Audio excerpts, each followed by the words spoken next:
Kan? Hmm. Bismillahirrahmanirrahim. Assalamualaikum warahmatullahi wabarakatuh. Waalaikumsalam warahmatullahi. Alhamdulillahirabbil alamin. Segala puji bagi Allah Subhanahu wa taala yang Maha menyaksikan, yang Maha mendengar, yang menakdirkan pertemuan ini terjadi, yang membuka pintu hikmah sehingga pertemuan ini semoga berkah. Artinya berkah itu membawa kebaikan yang banyak, tidak hanya untuk urusan dunia, tapi bekal akhirat juga didapat. Alhamdulillah, Allahumma sholli wa sallim wa barik ala Muhammadin wa ala alihi wa ashabihi ajma'in. Sahabatku sekalian, acara kali ini kita akan berbincang-bincang, bersilaturahim dengan Dr. Daeng Fakih, benar ya? Pak? Daeng Muhammad Fakih. Oh, Daeng. Ada Muhammadnya. Oh, Masya Allah, itu nama yang paling barokahnya nih. Assalamualaikum warahmatullahi wabarakatuh, Pak Daeng. Waalaikumsalam warahmatullahi wabarakatuh. Alhamdulillah, terima kasih. Walaupun di kontaknya semalam, langsung bersedia. Terima kasih ya, Pak Daeng. Ini siap, posisi di rumah ini sekarang? Iya, di rumah. Di Jakarta atau di mana ini? Dekat sama AA nih, saya di daerah Gunung Sindur, Bogor, dekat Serpong. Oh iya, Masya Allah, sudah di gunung pagi-pagi ya. Pak Daeng, maaf ini ya, kita silaturahim karena kan wabah ini adalah urusan dengan kesehatan. Sedangkan yang paling berwenang ini kesehatan, ini yang paling paham kesehatan ya orang-orang kesehatan, diantaranya dokter ini. Dan Pak Daeng sekarang diberi amanah jadi Ketua Pengurus Besar Ikatan Dokter Indonesia, ya Masya Allah. Ada berapa dokter di Indonesia, Pak Daeng? Semuanya? Data terakhir yang dari negara, dari Konsil Kedokteran AA, itu 200.000 sekian, seluruhnya. Baik dokter umum maupun berbagai dokter spesialis A. Ada sekitar 36 spesialisasi di Ikatan Indonesia. 200.000 untuk 200 juta itu udah pas, cukup, kurang? Kalau dari perbandingan itu kita sudah satu dokter berbanding sekitar 1.500-an penduduk. Jadi kalau kriteria WHO yang kalau tidak berubah itu sudah memenuhi sebenarnya. Oh, sudah memenuhi. Ya, kalau dibandingkan kita 200 juta. Ya, kalau dibandingkan negara-negara tetangga mungkin masih kurang. Kalau di Singapura contohnya satu dokter melayani 400 orang penduduk. Jadi lebih fokus begitu, lebih perhatian. Kalau kita masih melayani 1.500 orang. Cuman persoalannya di kita ini dokternya tidak merata. Banyak di kota. Di daerah-daerah terutama Indonesia bagian timur masih sedikit tersediaan, bukan hanya dokter tapi tenaga kesehatan secara keseluruhan. Oh begitu ya? Ya. Oh jadi masih kurang gitu. Apakah sekolah-sekolah kita kurang memproduksinya, kapasitasnya kurang tidak nih dok? Kalau dokter umum karena sekarang Fakultas Kedokteran sudah berita terakhir yang saya terima 98 fakultas kedokteran, jadi banyak. Cuman produksi spesialis memang yang lagi kita genjot. Produksi berapa spesialis. Lama sih untuk jadi dokter nih dok? Kalau dokter umum itu sampai lulus ya itu sekarang minimal 5 tahun. 5 tahun.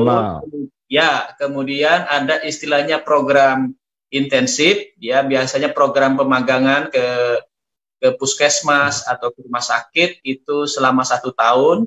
Jadi kira-kira minimal untuk menjadi dokter itu 6 tahun. Dokter umum. Kalau dokter umum 6 tahun. Lalu untuk menjadi spesialis? Untuk menjadi spesialis beragam. Kalau spesialis yang seperti bedah gitu, kemudian jantung, penyakit dalam, itu biasanya sekitar 4 tahun. 4 tahun. Itu kalau lancar. Jadi itu aja udah 10 tahun dong, ya? betul betul. Itu kalau lancar, jadi nggak pernah mengulang. Jadi lancar, nggak pernah mengulang.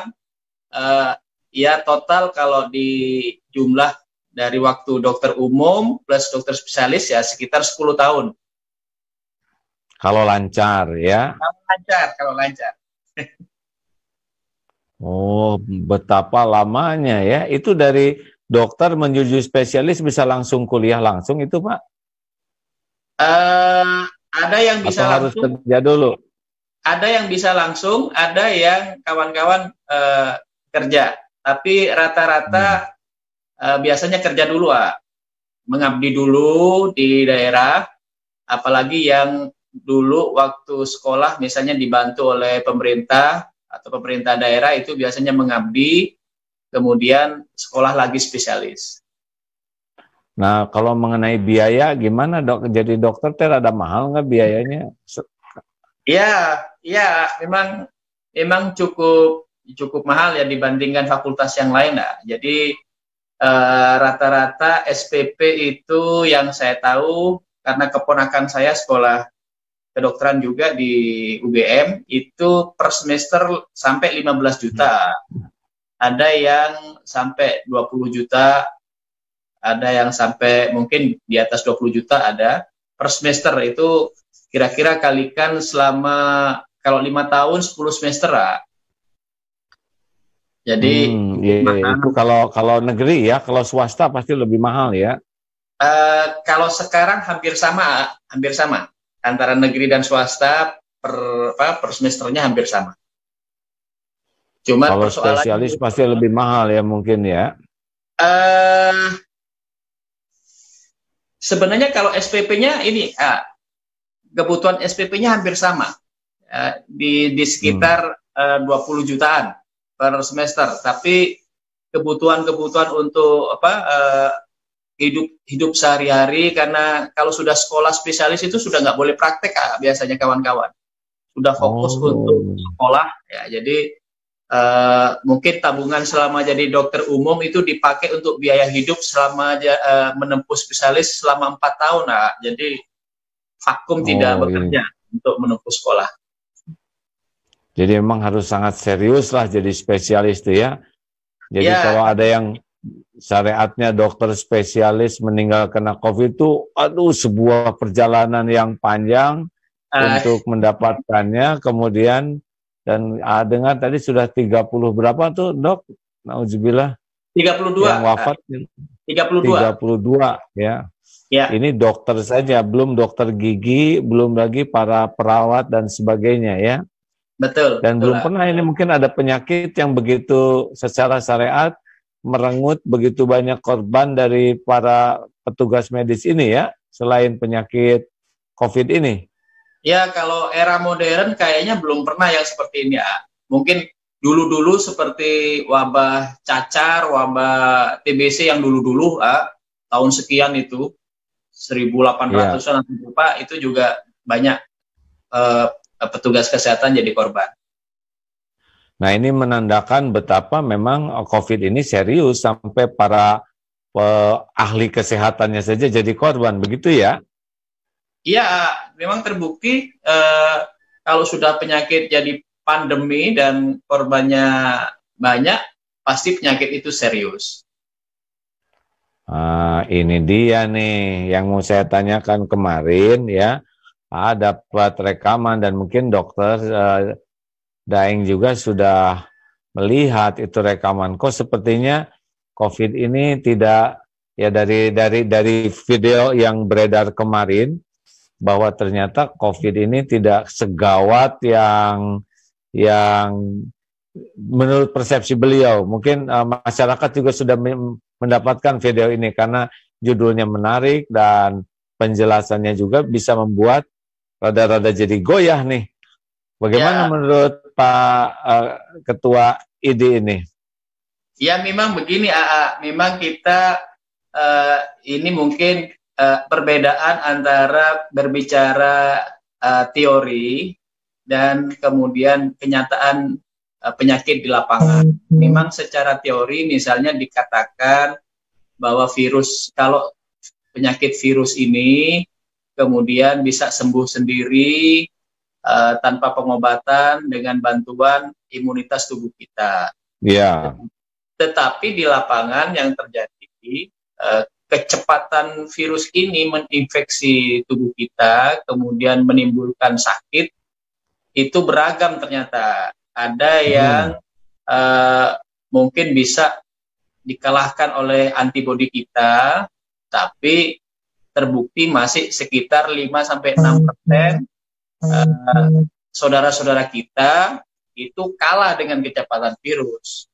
Dan ini faktanya. Oleh karena itu memang tidak bisa kemudian dianggap enteng seperti teori yang kita baca, karena faktanya begitu. Malah perkembangan terakhir nih virus ini menyebabkan proses dalam tubuh ya, itu yang kemudian bisa memicu angka kematian lebih besar. Sekarang lagi disoroti, dikaji betul oleh para ahli tentang virus ini memicu terjadinya penggumpalan dalam darah. Nah, penggumpalan dalam darah ini kalau kena ke jantung, kena ke ginjal, kena ke paru-paru, itu bisa menyebabkan kematian yang fatal. Jadi tidak harus punya penyakit bawaan juga, ternyata virus ini secara syariat bisa menimbulkan kematian gitu, Dok? Iya, prosesnya lewat yang disebut koagulasi atau penggumpalan darah. Itu yang kadang-kadang ada peristiwa termasuk menimpa saudara kami nih, dokter AA. Jadi dinyatakan pulang sembuh, tiba-tiba nyampe di rumah berapa hari itu sesak mendadak, dibawa ke rumah sakit tetap tidak tertolong. Nah, itu dicurigai itu karena terjadi penggumpalan darah yang kemudian menyumbat daerah paru-paru sehingga sesak mendadak. Oh, ini dokter padahal ya? Dokter. Berarti dokter yang kena itu sangat memahami prosesnya ini ya? Jadi juga mulai katanya ada dokter, aduh saya mulai pegal nih, paru-paru saya pegal di bawah. Beliau segera ronsen dan ternyata sudah mulai ada itu di dalam ronsennya itu diketahui ya. Betul. Baik, bahwa penyakit ini serius ya, terbukti di Amerika, negara yang begitu besar, korbannya luar biasa, termasuk Italia yang sistem kesehatannya sangat baik, ternyata juga korbannya luar biasa. Bagaimana itu, Dok, kok ada yang bisa anggotanya mengatakan semua ini menjadi lebih sederhana? Ya, karena mungkin beliaunya hanya menyampaikan sesuatu yang memang secara teoritis seperti itu. Betul, secara teoritis seperti itu, tapi faktanya di lapangan bahwa virus ini bukan hanya sekedar virusnya yang menjadi ancaman, tapi virus ini kemudian memicu proses lain. Ya, seperti yang saya katakan penggumpalan darah atau koagulasi, yang dari proses penggumpalan darah ini resiko kematiannya menjadi tinggi ya. Itu yang sebenarnya fakta yang perlu juga diketahui oleh masyarakat, ya, terutama sebenarnya oleh dokter, petugas kesehatan. Oleh karena itu memang kami sudah meminta ini ke kawan-kawan di Mataram, di NTB, untuk tabayun begitu, klarifikasi ke dokter tersebut, apakah memang menyatakan seperti itu maksudnya, atau ada maksud-maksud yang lain, misalnya supaya masyarakat tidak terlalu panik. Jadi masyarakat ini kan sekarang panik sekali, ya, karena memang secara manusiawi wajar. Siapa yang berani terinfeksi penyakit, kira-kira begitu. Tapi kalau kita lihat juga masyarakat tidak semuanya stres nih, ada yang pemberani-pemberani itu lihat sekarang sudah new normal kayak itu abnormal. Bagaimana tuh, Dok? Apa nggak stres para dokter di rumah sakit berjibaku habis-habisan sampai berkorban nyawa, tapi sebagian masyarakat hare-hare aja kita lihat sekarang tuh ya. Juga lihat, wah sekarang udah beda, seperti merasa bebas. Gimana tuh perasaan dokter yang berjuang tuh begitu? Ya. Dengan analisanya. betul lah. Kalau stres sih tidak, tapi kami memang paling khawatir karena kan kalau terjadi pertambahan pasien, maka pasti yang datang ke rumah sakit akan lebih banyak berjumlah. Nah, kita tahu petugas kesehatan atau tenaga medis itu yang paling tahu seberapa kapasitas sebenarnya, kapasitas rumah sakit, tempat tidurnya, alatnya. Jadi beralasan kalau petugas medis itu khawatir, kalau ini peningkatannya banyak, padahal fasilitas tempat tidurnya hanya sekian, ventilatornya hanya sekian, ruangan isolasi sekian, ICU-nya sekian, itu kebayang kalau kemudian kasusnya berlebih gitu, melampaui kapasitas. Nah, itu yang kami takutkan. Nanti yang berlebih itu kemudian mau dirawat di mana begitu. Kalau nggak bisa dirawat, kita kan khawatir kemudian yang nggak terawat baik, saudara kita nggak ya beresiko lah untuk kejadian kematian menjadi lebih tinggi ya. Itu ya, yang kami secara syariat kematian itu bisa jadi karena tidak bisa mendapatkan pelayanan kesehatan yang tepat dikarenakan kondisi sangat terbatas gitu ya. Kan kita lihat di Amerika Latin tuh spermaya tuh bergelimpangan di mana-mana tuh ya. Mungkin itu sudah viral. Sedangkan medisnya juga menjadi sudah sangat terbatas dan tidak ada penyakit yang lain sekarang yang diurus selain penyakit COVID ini. Jadi ini memang serius ya menurut para dokter, menurut WHO juga ya, penyakitnya serius gitu ya. Betul lah, betul. Seriusnya lagi karena penyakit ini daya tularnya luar biasa, sehingga dalam waktu yang hampir bersamaan itu infeksinya besar sekali.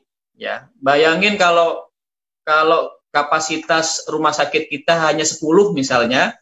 Tetapi kemudian karena yang terinfeksi itu berbarengan misalnya 20 orang, 30 orang, pasti yang di luar 10 orang nggak terawat dengan baik. Di awal-awal kan juga terjadi seperti itu, meskipun kita tidak mengalami seperti, alhamdulillah nggak mengalami seperti Italia misalnya atau Amerika, tetapi sudah sempat terjadi karena di awal itu penyediaan fasilitas masih bertahap, banyak saudara-saudara kita yang belum bisa langsung masuk ke rumah sakit rujukan, sehingga masih antri di rumah sakit yang bukan rujukan. Dan rumah sakit yang bukan rujukan itu kan fasilitasnya tidak seperti rujukan. Tapi alhamdulillah sekarang sudah berangsur dan sekarang alhamdulillah sudah tertangani semua. Alhamdulillah ya, baik juga untuk fasilitas para dokternya, juga fasilitas untuk pasiennya ya. Dok, ini kita aja itu tuh kalau sekali pasien dirawat tuh habis biaya berapa ini? Kalau lihat kata Pak Eri kemarin 250 juta. Tapi lihat juga ini ada sampai 500 juta perawatan satu pasien tuh. Ya. Gimana itu dengar-dengar? Beragam, tergantung berapa hari pasien itu dirawat. Jadi pemerintah melalui BPJS dan Kementerian Keuangan itu sudah menetapkan tarifnya. Jadi sudah ada tarifnya, misalnya memakai ventilator, memakai ruang ICU, memakai ruang isolasi, sudah ada tarifnya. Tinggal sekarang pasien ini beragam, ada yang mungkin tidak terlalu parah, 2 minggu sudah sembuh. Oh, itu tidak parah 2 minggu tuh ya? Ya, masuk tidak parah tuh, karena memang harus minimal kan seperti prinsipnya kan diisolasi, di karantina. Di rumah sakit itu selain diobati kan di karantina 2 minggu minimal. Jadi sambil diobati itu mungkin tidak terlalu parah, tapi kalau sampai parah, sampai pasang ventilator, itu biasanya lama penyembuhannya akan lebih lama. Kalau lebih lama, maka memang pembiayaannya akan juga lebih besar. Tinggal dikalikan dikalikan berapa hari dia dirawat, harga per hari dirawatnya berapa. Juga tergantung pemakaian ruangannya. Ya. Dan itu Ya, dan itu dipikul BPJS atau oleh yang bersangkutan nih, Dok? Setahu saya AA itu menurut peraturan di Kementerian Kesehatan ya dan BPJS itu ditanggung negara lewat BPJS. Waduh, kebayang. Kalau 250 juta per orang kali 1.000 ya rada pening juga, udah gitu meninggal lagi. Waduh, rada berat deh. Tapi ada yang kaya mungkin nggak ditanggung BPJS mungkin ya, kalau orang yang tidak mau ditanggung BPJS gitu. Ya, kalau yang mandiri itu biasanya tidak, dan di rumah sakit swasta biasanya tidak. Tapi tetap tarif itu mengacu kepada yang sudah ditetapkan oleh pemerintah. Tapi yang jelas mahal lah gitu ya, mahal biaya ini tuh ya, supaya masyarakat memahami. Ya, memang mahal lah, mahal biayanya. Apalagi mungkin di Indonesia karena kita alat kesehatan, kemudian obat itu masih mayoritas impor. Jadi kebutuhannya dari luar, sehingga karena tidak diproduksi dalam negeri, mungkin relatif lebih mahal misalnya kalau dibandingkan dengan China. Kalau China kan diproduksi sendiri ya. Misalnya Amerika dan beberapa negara lain yang bisa produksi sendiri. Kalau di Indonesia kebetulan ya ini memang dari segi kesehatan kita belum mandiri ya. Banyak yang mahal ya. Sehingga biayanya mungkin biaya obat, biaya alat akan lebih mahal dari negara-negara lain. Iya. Nah, ini Pak Dokter, ini Indonesia ini gimana sih posisi yang aslinya ini? Kita tuh sudah mau new normal tuh kan, kalau lihat grafik tuh biasanya memuncak, kemudian turun, kemudian datar di bawah walaupun tidak zero. Nah, itulah dianggap new normal ya. Nah, ini yang aslinya keadaan negeri kita tuh bagaimana itu? Saya tuh rada bararingung nih sebagai rakyat. Ya, kalau gini kalau secara nasional, data secara nasional itu memang kita masih meningkat. Jumlah. Jadi belum sampai puncaknya ya? Ya, kayaknya memang ini mendekati puncak ya, secara nasional. Tetapi kalau kita bicara per daerah, ini sudah ada daerah-daerah yang menurun. Misalnya seperti Jawa Barat itu sudah mulai menurun. Meskipun pertambahannya masih ada.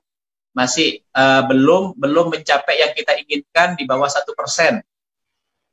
Di DKI Jakarta juga begitu ini lagi menurun. Jadi kami berharap memang 1 minggu 2 minggu ke depan betul-betul menurun sehingga di bawah 1%. Tapi di daerah-daerah lain seperti Jawa Timur, kemudian Kalimantan Selatan, Sulawesi Selatan, Sumatera Selatan itu masih meningkat. Nah, ini daerah-daerah ini yang memang jadi fokus supaya kurvanya ikut menurun seperti daerah-daerah Jakarta, Jawa Barat atau Banten yang awal-awalnya justru sangat meningkat. Ada informasi bahwa yang itunya sedikit itu tergantung dari jumlah tesnya. Kalau tesnya banyak akan ketahuan banyak, kalau tesnya sedikit ya memang sedikit. Apakah memang begitu nih penurunan ini karena jumlah tes terbatas atau karena memang turun ini yang kenanya? Kalau memang ini kalau kasus yang ditemukan sedikit karena tesnya sedikit, itu datanya kurang valid. Jadi tidak menggambarkan kasus yang sebenarnya terjadi. Tetapi kalau kasusnya sedikit dengan tes yang cukup banyak, nah itu kira-kira datanya sudah valid. Nah, pemerintah yang saya tahu karena sering koordinasi dengan gugus tugas bersama Bapak Jenderal Doni itu sudah mendistribusikan 500.000 lebih reagen untuk pemeriksaan tes PCR. Jadi kalau itu dibagikan hampir ke seluruh provinsi, dan masing-masing provinsi kadang-kadang dibagiin alat untuk tes PCR itu bisa lebih dari 1, ada yang 2, ada yang 3. Jadi ini sudah berjalan yang saya tahu 1 bulan yang lalu, jadi saya prediksi ini memang tesnya sudah masif seperti yang diinginkan oleh pemerintah. Dan kalau dari jumlah reagen yang disediakan, itu 2 kali lipat dari target yang harus diperiksa. Karena yang target yang harus diperiksa itu ada namanya ODP, ada yang namanya PDP, ya. Itu total waktu itu saya tahu sekitar 260.000 sampai 270.000 target yang harus diperiksa. Nah, pemerintah melalui gugus tugas itu sudah menyiapkan 500.000 lebih reagen. Jadi kalau dari yang dilakukan oleh pemerintah, maka memang sudah masif pemeriksaan, dan ini sekarang pemeriksaannya per hari sudah berkisar 10.000 sampai 15.000 per hari. Itu udah cukup atau bagaimana? Karena kalau dengar-dengar di negara lain itu lebih dahsyat lagi tuh pemeriksaannya, sehari bisa berapa gitu kan. Tapi udah cukup atau belum nih menurut analisa para dokter? Kalau menurut kami petugas kesehatan dan kawan-kawan ahli kesehatan masyarakat, dengan target 10.000 sampai 15.000 itu memang sudah target optimal yang harus dicapai. Kalau awal-awal kan kita masih tertahan di angka di bawah 1.000 per hari pemeriksaan. Nah, itu waktu di bawah 1.000 per hari pemeriksaan memang data tidak meyakinkan lah ya. Ya, data yang ada memang tidak mewakili Jadi data pertambahan kasus sedikit tuh mungkin karena memang pemeriksaannya masih sedikit. Ya. Kalau sekarang dengan 10.000 sampai 15.000 itu data yang terlapor itu lebih representatif, lebih mewakili Jadi dokter juga rada lebih tenang lah melihat situasi objektifnya seperti ini sekarang gitu ya. Bahwa ini lebih dekat kepada realita, apa data-data yang disampaikan itu memang lebih bisa dipegang gitu. Karena ada yang nggak percaya juga tuh, katanya Indonesia mah nggak jelas datanya. Gimana tuh dok? Memang awal-awal karena testing kita masih di bawah 1.000 per hari itu, awal-awal memang kita kesulitan. Ya, memang waktu itu mencari mesin PCR dan mencari reagen itu sulit karena semua negara di dunia ini mencari juga, jadi berebut mencari. Tapi alhamdulillah setelah mesinnya ada, reagennya ada, distribusi, ya sekarang menjadi pemetaannya menjadi lebih baik. Jadi kita sebagai masyarakat melihat penyajian data-data yang disampaikan itu sekarang sudah lebih bisa dipegang lah gitu ya? Ya, lebih tenang masyarakat karena sudah tahu itu berdasarkan data-data yang dihimpun dengan pemeriksaan yang sudah masif.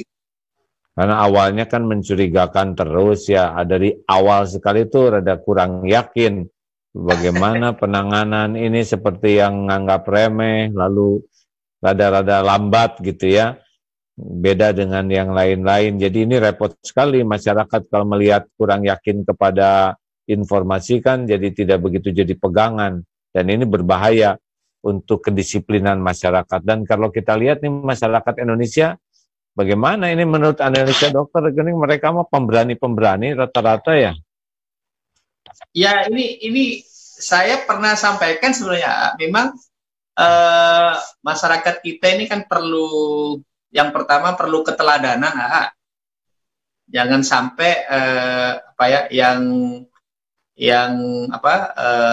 menjadi pejabat, tokoh-tokoh termasuk petugas kesehatan, dokter. Jadi jangan sampai mencontohkan atau mengeluarkan pernyataan-pernyataan yang menyebabkan rakyat menjadi enteng, menjadi lengah, kemudian menganggap persoalan ini tidak terlalu membahayakan misalnya. Itu memang sangat mengkhawatirkan, meskipun kita tahu bahwa kita tidak boleh juga menyebabkan masyarakat itu khawatir berlebihan, itu memang iya. Tetapi menyebabkan masyarakat enteng, lengah, itu juga lebih berbahaya karena gampang terkena penyakit, kemudian ya yang menjadi beban juga kita semua. negara, pemerintah. Iya, iya. Jadi kelihatan pemerintah lebih sungguh-sungguh gitu, dan ini membuat para dokter juga, tenaga medis lebih reg-reg, karena lihat dulu juga galau tuh medis-medis deh ya. Iya, betul. Jadi awal-awal memang galau karena memang banyak pernyataan, banyak statement yang disampaikan yang menyebabkan kawan-kawan, wah ini kok begini, nanti masyarakat lengah, banyak yang sakit ya. Rumah sakit kebanjiran pasien, tenaga medisnya terbatas, obatnya terbatas, mau kemana kita? Nah, kira-kira seperti itu. Tapi sekarang udah saya lihat lebih baik lagi nih.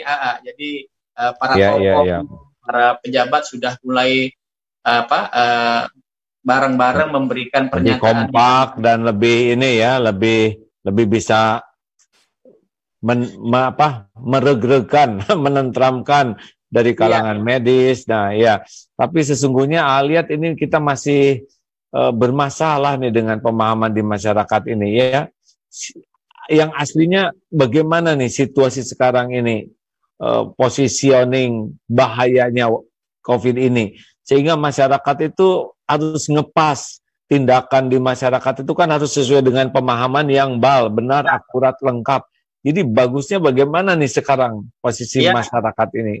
Ya, ini memang masyarakat harus ini ya semuanya ya, pemerintah, petugas kesehatan, para tokoh, terutama juga masyarakat memang harus betul-betul sadar bahwa kita ini masih di tengah-tengah ancaman COVID. Ya, belum di ujung ya, ini belum zaman kemerdekaan, belum ya? Betul, di ujung kemerdekaan itu kalau vaksin atau obatnya ditemukan. Nah, ini kita belum menemukan vaksin dan belum menemukan obat. Semua pakar termasuk WHO menyatakan bahwa vaksin atau obatnya itu kemungkinan ditemukan akhir 2021 juga belum tentu gitu. Jadi 18 bulan ini belum tentu juga ditemukan, sehingga kita kurang yang pinternya atau apa sih, kok segitu banyaknya orang-orang pinter nggak bisa menemukan vaksin ini, kalah oleh virus kan? Inilah. Kalau vaksin memang lama. Jadi kalau yang tidak jalur cepat itu bisa 10 sampai 30 tahun baru ditemukan. Tapi dengan mati dong kita. Dengan jalur cepat ini, semua negara-negara di dunia ini mempercepat penelitian. Mudah-mudahan diharapkan dalam 1,5 tahun sampai 2 tahun sudah ditemukan. Jadi memang kita kemungkinan besar, ya ini yang perlu diketahui masyarakat, kita kemungkinan besar hidup lama di tengah ancaman COVID, sehingga kita harus bisa waspada dan beradaptasi. Ya, kalau dikatakan harus berdamai dengan COVID, COVID-nya nggak mau damai, ya. Ya betul. Jadi sebenarnya hidup berdampingan itu atau hidup damai mungkin kurang pas ya, karena kita mau berdamai, mau berdampingan, tapi virusnya nggak mau. Iya. Cenderung menyerang manusia. Iya, dan dia nggak bisa diajak ngobrol, ya. Saya kira bukan berdamai dengan COVID, tetapi apa ya, kita cari istilah lain nih. Beradaptasi. Beradaptasi. Saya kira protokolnya ada yang kurang nih, Dok, ya. Boleh saya ngasih saran ini? Jadi sekarang kita tuh terlalu banyak memikirkan virus, kesehatan. Ada yang kurang nih. Harusnya ada protokol lain yang melengkapi protokol kesehatan, dan ini harus didengungkan di masyarakat. Harusnya dengan adanya wabah ini, semua nih orang-orang dunia itu menjadi yakin nih bahwa ada penguasa alam semesta yang membuat dunia ini takluk dalam sekejap. Jadi semua kepintaran sekarang kan ketahuan, orang-orang yang paling pintar sekalipun sembunyi juga, pusing juga oleh virus ini, dan mencari solusi ini agak berat sekali. Semua daya, kecanggihan, kepintaran, kekuasaan takluk oleh virus ini, benar? sebetulnya ada dua protokol lain yang harusnya, tapi ini memang nggak populer ya. Satu, protokol tobat ya. Protokol kesehatan, protokol tobat, karena bala bencana itu diundang oleh maksiat, kesombongan, adigung, kemusyrikan, kemunafikan. Nih ya. Saya ngomong gini karena saya di bagian ini gitu ya. Harusnya di Indonesia ini oleh Presiden ini selain protokol kesehatan, juga protokol tobat. Nah, bagaimana orang-orang tuh benar-benar menyadari kesalahannya, kesombongannya, kemunafikannya, kecintaan kepada dunia, dan ada satu protokol lain, namanya protokol kedermawanan. Nah, ini karena penolak bala yang dahsyat itu, dua kuncinya, air mata tobat dan kegigihan untuk bersedekah. Saya kira Indonesia kalau bisa pakai 2-3 protokol ini, satu protokol kesehatan diterapkan dengan disiplin, protokol tobat, jadi evaluasi diri, memperbaiki diri, dan protokol kedermawanan, di mana kita tuh betul-betul sangat menolong saudara-saudara kita yang terimbas ini dengan signifikan, ya. Mungkin kita akan jadi salah satu contoh bagaimana kombinasi agama dan syariat itu menjadi solusi besar ini.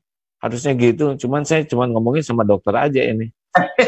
Ya, tapi alhamdulillah, jadi kalau kita bicara yang AA sampaikan tadi, ya, kalau dibahasakan dalam bahasa ilmiah AA, jadi kalau kita mau menerapkan new normal, itu memang harus berani kita mengevaluasi diri AA. Ya, berarti pas lah ya protokol tobat itu ya. Betul AA, jadi dalam arti kalau bahasa AA mungkin muhasabah AA ya. Muhasabah untuk bertobat, karena mengevaluasi diri kemudian merubah diri kita itu kayaknya bentuk dari bagian tobat itu. Kalau kemarin benar. Kemarin perilakunya seperti itu, lingkungannya seperti itu, tidak bersih, tidak sehat, kemudian kebijakannya kurang bagus. Kalau dievaluasi dirubah kan itu sebenarnya tobat juga. Benar. Tobat itu adalah keberanian evaluasi diri dan memperbaiki diri selain meminta ampun ke Allah ya. Ya, itu esensinya new normal sebenarnya. Wah, iya. Itu yang ketiga itu protokol kedermawanan ini. Jadi harusnya ya kan kita sudah jelas sekali bahwa sedekah itu penolak bala. Sehingga orang-orang tuh berlomba-lomba menyedekahkan ilmunya, tenaganya, pikirannya, hartanya. Wah, ini menjadi sebuah pergerakan nasional memberikan yang terbaik dari kehidupannya untuk menolong sesama. Ini akan terjadi new normal yang sangat berkah lah kalau perubahan di masyarakat selain evaluasi diri dari yang tadinya senang ngumpul-ngumpul ya menjadi senang berbagi, karena ini nggak bisa diselesaikan sendiri-sendiri. Gimana tuh, Dok? Ya, jadi ini gerakan apa? Kalau bahasa populer mungkin gerakan solidaritas umat ya. Kayaknya memang kurang masih di Indonesia nih ya, solidaritas umat. Mayoritas umat Islam tapi solidaritasnya kurang. Ya. Sebetulnya Dok, ke Indonesia ini ya, saya dapatkan hasil dari Pak kami bahwa kita ini sudah termasuk negara yang dermawan lah, senang bersedekah. Kan kalau dengan Pancasila yang pertama itu ketuhanan yang Maha Esa, berarti solusi itu harus berdasarkan keyakinan kepada Allah, ya kan? Tidak cukup hanya protokol kesehatan yang didengung-dengungkan, harus ada protokol muhasabah tadi itu, tobat, dan protokol semua pihak berlomba-lomba untuk memberikan yang terbaik, karena nggak mungkin oleh sendirian. Sepakat nggak, Dok? Kalau sepakat, kita dengungkan ini supaya cepat ditolong oleh Allah. Udah kepinteran mah nggak bisa, mau jaga kesehatan segimana juga. Kalau Allah takdirkan kena, mah kena aja, ya kan? Iya. Tadi sudah bilang tadi, jadi kepintaran manusia itu kayaknya sekarang teruji betul dengan COVID ya. Ya iya, terbanting. Makanya yang petantang petenteng di zaman COVID mah udah jelas bodoh aja. Dia tidak mengenal siapa dirinya, ya nggak? Makanya harusnya di new normal ini orang tuh merunduk semua jadi tawadu karena tahu ya yang tadinya petantang petenteng sekarang kan jadi ketahuan bodohnya, benar. Kalau dia masih sombong, oh berarti dia bodoh sejati. Harusnya ini zaman merunduk, semua pihak merunduk, semua pihak mengakui kemahakuasaan Allah, kelemahan diri. Nah, kelihatannya kombinasi antara ikhtiar, lahir dengan ikhtiar berdasarkan keyakinan dan ikhtiar untuk bisa memberikan, ini harusnya jadi contoh di negeri kita ini dan mudah sekali bagi Allah menghilangkan wabah ini. Tidak serumit perhitungan manusia kalau Allah mau menolong, benar? Ya, itu terbukti, terbukti bahwa sampai sekarang manusia belum bisa mencari obatnya, belum juga memproduksi vaksinnya, kemudian belum tahu persis perilaku virusnya, selalu berubah-ubah. Aduh, pinteran virus dong. Sama profesor, udah waktunya semua profesor merunduk, ya. Dok, ini kita tinggal 2 menit nih. Ada pesan-pesan terakhir nggak sebelum udahan ini? Ya, begini kalau boleh berpesan, memang untuk masyarakat sebenarnya bahwa ini sebenarnya bukan persoalan misalnya untuk pemerintah, untuk negara, untuk petugas kesehatan, tapi ini untuk kita semua, untuk masyarakat. Ya, tetap sekali lagi tadi istilah AA taubat begitu, evaluasilah perilaku kita yang selama ini mungkin kurang bersih, kurang sehat, ya. Kemudian evaluasilah lingkungan kita yang selama ini mungkin kurang bersih, kurang sehat. Kita lakukan bareng-bareng dengan gerakan taubat. Kalau istilah AA tadi, kita taubat, kita perbaiki diri kita supaya kita menjadi lebih sehat, lebih baik, ya. Kalau kita lebih sehat, lebih baik, maka produktivitas kita, kualitas kita sebagai manusia, sebagai sumber daya manusia, itu akan terjaga dengan baik.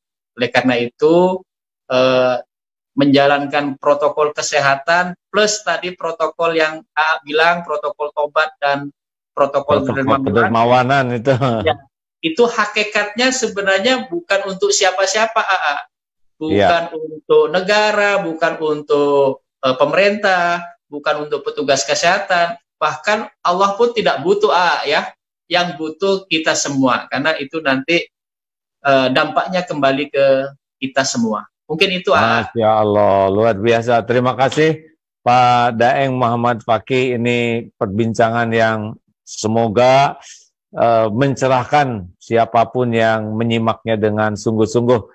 Mengesankan sekali. Terima kasih Pak Daeng. Semoga Allah menjaga kesehatan Bapak dan semua para petugas kesehatan, juga para pendukungnya, dan diberikan istiqomah dengan niat dan cara yang benar, sehingga semua perjuangan dan pengorbanannya jadi amal soleh dan dijaga oleh Allah dari segala fitnah, wabah, bahaya, dan musibah, dan diberikan istiqomah. Amin ya rabbal alamin. Amin ya rabbal alamin. Terima kasih ya. Salam untuk semua kerabat, teman sejawat, waduh, karena juga dokter ya, dokter hati katanya. Ya, terima kasih. Terima kasih Dok. Ya, sampai jumpa, dan para pemirsa yang budiman, bincang-bincang kita sudah berakhir, tapi banyak sekali mendapatkan pencerahan bahwa ini adalah tanggung jawab kita bersama. Protokol kesehatan kita jalankan dengan disiplin. Protokol tobat, yaitu bagian dari muhasabah, evaluasi diri, minta ampun ke Allah, perbaikan diri. Dan satu lagi, protokol kedermawanan. Kerahkan harta, tenaga, waktu, pikiran kita untuk membantu sesama. Karena ini harus menjadi bagian solusi bersama. Kita berjuang bukan untuk siapa-siapa hakikatnya, tapi untuk diri sendiri, mulai dari hal yang kecil. Dan saat ini kita ucapkan hamdalah sama-sama. Alhamdulillah, subhanakallahumma wa bihamdika, asyhadu alla ilaha illa anta, astaghfiruka wa atubu ilaik. Assalamualaikum warahmatullahi wabarakatuh.